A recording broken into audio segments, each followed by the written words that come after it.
Lalan top की videos देखने के लिए हमारे चैनल को सब्सक्राइब करें और नोटिफिकेशंस पाने के लिए बेल आइकन को प्रेस करें।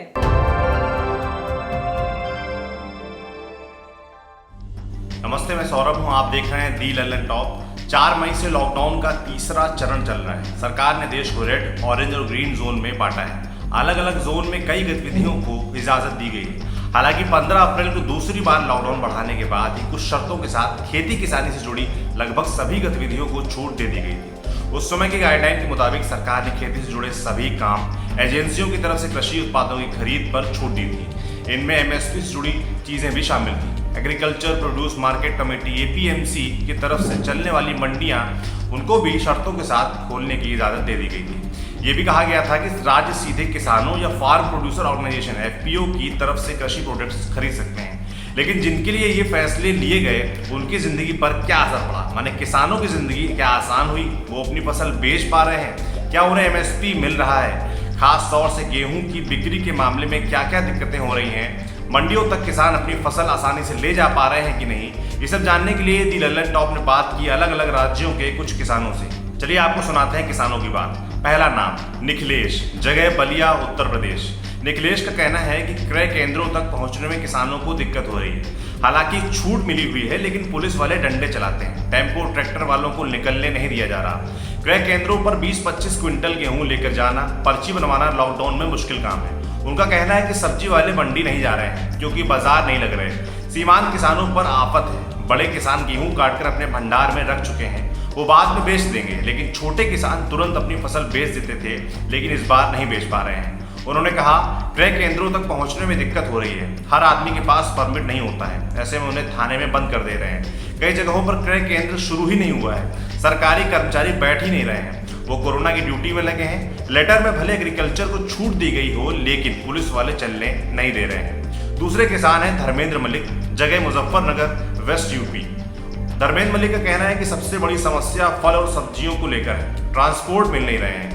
मंडी कुछ समय के लिए खोली जा रही है तो किसानों को औने पौने दाम पर अपनी फसल बेचकर आना पड़ता है। मजदूरी बहुत महंगी हो गई है।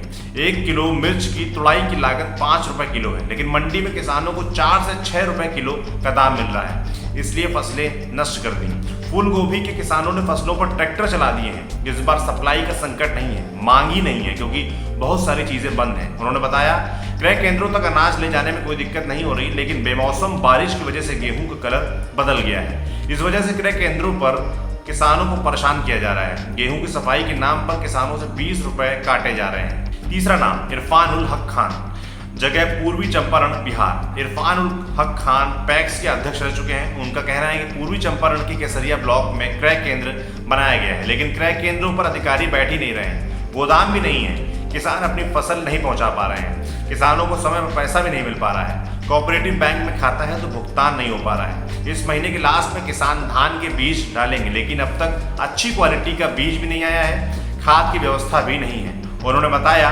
सब्जी के किसानों को दिक्कत हो रही है। मांग है नहीं, ना ही लगन है। इस बार इस महीने में लगने होती थी तो सब्जियों की डिमांड रहती थी, लेकिन इस साल सब्जियां कौड़ी के भाव बिक रही हैं। किसानों की लागत तक नहीं निकल पा रही है। चौथा नाम है सुरेंद्र सिंह का, जगह है जयपुर, राजस्थान।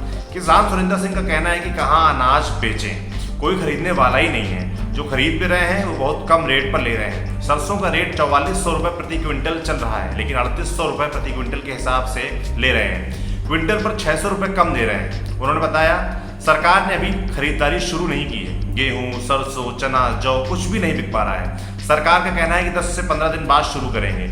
ऑनलाइन रजिस्ट्रेशन करवाना पड़ेगा, मैसेज आएगा, फिर अपनी फसल लेकर जानी होगी। रजिस्ट्रेशन शुरू नहीं हुआ है, लंबा टाइम लगेगा। पांचवें किसान का नाम है ईश्वर सिंह, जगह सोनीपत, हरियाणा। ईश्वर सिंह का कहना है कि बॉर्डर सील होने की वजह से दिल्ली में सब्जी नहीं जा पा रही है। सबसे ज्यादा दिक्कत सब्जी उगाने वाले किसानों को हो रही है। उन्होंने बताया कि गेहूं बेचने के लिए पहले पोर्टल पर रजिस्ट्रेशन कराना पड़ रहा है। किसान इतने पढ़े लिखे नहीं हैं, दिक्कत हो रही है। उन्होंने बताया मैंने 20-25 दिन पहले रजिस्ट्रेशन करवाया था। पहले खेत से सीधे हम मंडी में फसल पहुंचा देते थे, लेकिन अब हमें पहले अनाज खेत से घर लाना पड़ रहा है। डबल मेहनत लग रही है, मजदूरी भी ज़्यादा लग रही है। मेरे पास SMS आया है। बस दिक्कत यह है कि एक साथ अपनी फसल नहीं ले जा सकते हैं। हमें एक साथ पूरी फसल मंडी ले जाने की इजाज़त मिलनी चाहिए। यहाँ खेती किसानी पर नज़र रखने वाले कुछ लोगों ने बताया है कि किसानों की सब्जियां खेतों में ही खराब हो रही हैं। किसानों को सरकार SMS के जरिए बुला रही है। किसान भंडारण नहीं कर पा रहे हैं। सरकार की ओर से 50 किसानों को मैसेज आता है कि आप गेहूं बेचने आइए। मेरी फसल मेरा ब्यौरा पोर्टल पर किसानों से रजिस्ट्रेशन करवा लिया था। जिन्होंने रजिस्ट्रेशन कराया है उन किसानों के पास मैसेज आ रहे हैं, लेकिन दिक्कत यह है कि किसान को जब तक मैसेज नहीं मिल रहा है तब तक वो स्टोर कैसे करे। हर दूसरे तीसरे दिन मौसम खराब हो रहा है। खेत से किसान गेहूं लेकर आया तो उसकी लोडिंग अनलोडिंग के लिए मजदूर नहीं मिल रहे हैं, मिल भी रहे हैं तो महंगे मिल रहे हैं।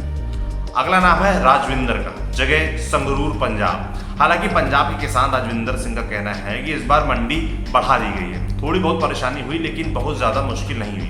क्रय केंद्रों पर पहुंचने से कोई दिक्कत नहीं हो रही है। 90% के आसपास खरीद हो चुकी है। आड़ती के पास लॉकडाउन पास होता है, उनसे पास लेकर हम अपनी फसल मंडी में ले जाते हैं। एक पास पर एक ट्रॉली, 2 पास पर 2 ट्रॉली ले जा सकते हैं। हमें कोई दिक्कत नहीं हुई। अब समझ लीजिए कि किन राज्यों में क्या स्थिति है। पंजाब में किसानों से 100 लाख टन से ज़्यादा गेहूं खरीदा जा चुका है। पंजाब के मुख्यमंत्री कैप्टन अमरिंदर सिंह ने इसकी जानकारी दी। उनका कहना है कि 35 लाख टन की खरीद जल्द पूरी कर ली जाएगी। पंजाब ने इस साल 135 लाख टन गेहूं की खरीद का लक्ष्य तय किया था। हरियाणा में 51 लाख टन गेहूं की सरकारी खरीद हो चुकी है। राज्य ने इस साल 95 लाख टन गेहूं की खरीद का लक्ष्य तय किया है। सबसे खराब हालत उत्तर प्रदेश की है। एक रिपोर्ट के मुताबिक सरकारी मंडियों से समर्थन मूल्य पर 10 लाख टन से भी कम गेहूं की खरीद की सूचना है। उत्तर प्रदेश में 363 लाख टन गेहूं उत्पादन का अनुमान है, जबकि खरीद हो पाई है मात्र 10 लाख टन। केंद्र सरकार ने चालू रबी खरीद सीजन 2020-21 में MSP पर 407 लाख टन गेहूं की खरीद का लक्ष्य तय किया है। पिछले रबी सीजन में 341.32 लाख टन गेहूं की खरीद हुई थी। इस साल ज्यादा उत्पादन के अनुमान को देखते हुए लक्ष्य को बढ़ा दिया गया है, मगर ये लक्ष्य कैसे पूरा होगा, सरकार को इस पर ध्यान देना होगा। आपके लिए स्टोरी लिखी थी हमारे साथी डेविड ने। देखते रहिए दी ललन टॉप। शुक्रिया। विदेश में रहते हैं और आपके इलाके तक पहुंचा है कोरोना वायरस का असर। कैसे हैं हालात, उस देश की सरकार ने उठाए हैं क्या कदम, और आप खुद कैसे कर रहे हैं कोरोना वायरस को डील।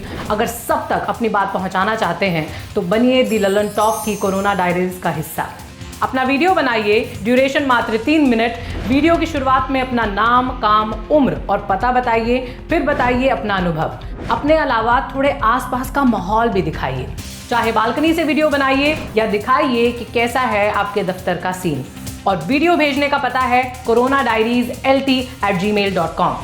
आपकी बात को दुनिया तक पहुंचाएगा और कोरोना डायरीज को वायरस से लड़ाई का हथियार बनाएगा आपका दोस्त दी ललन टॉप।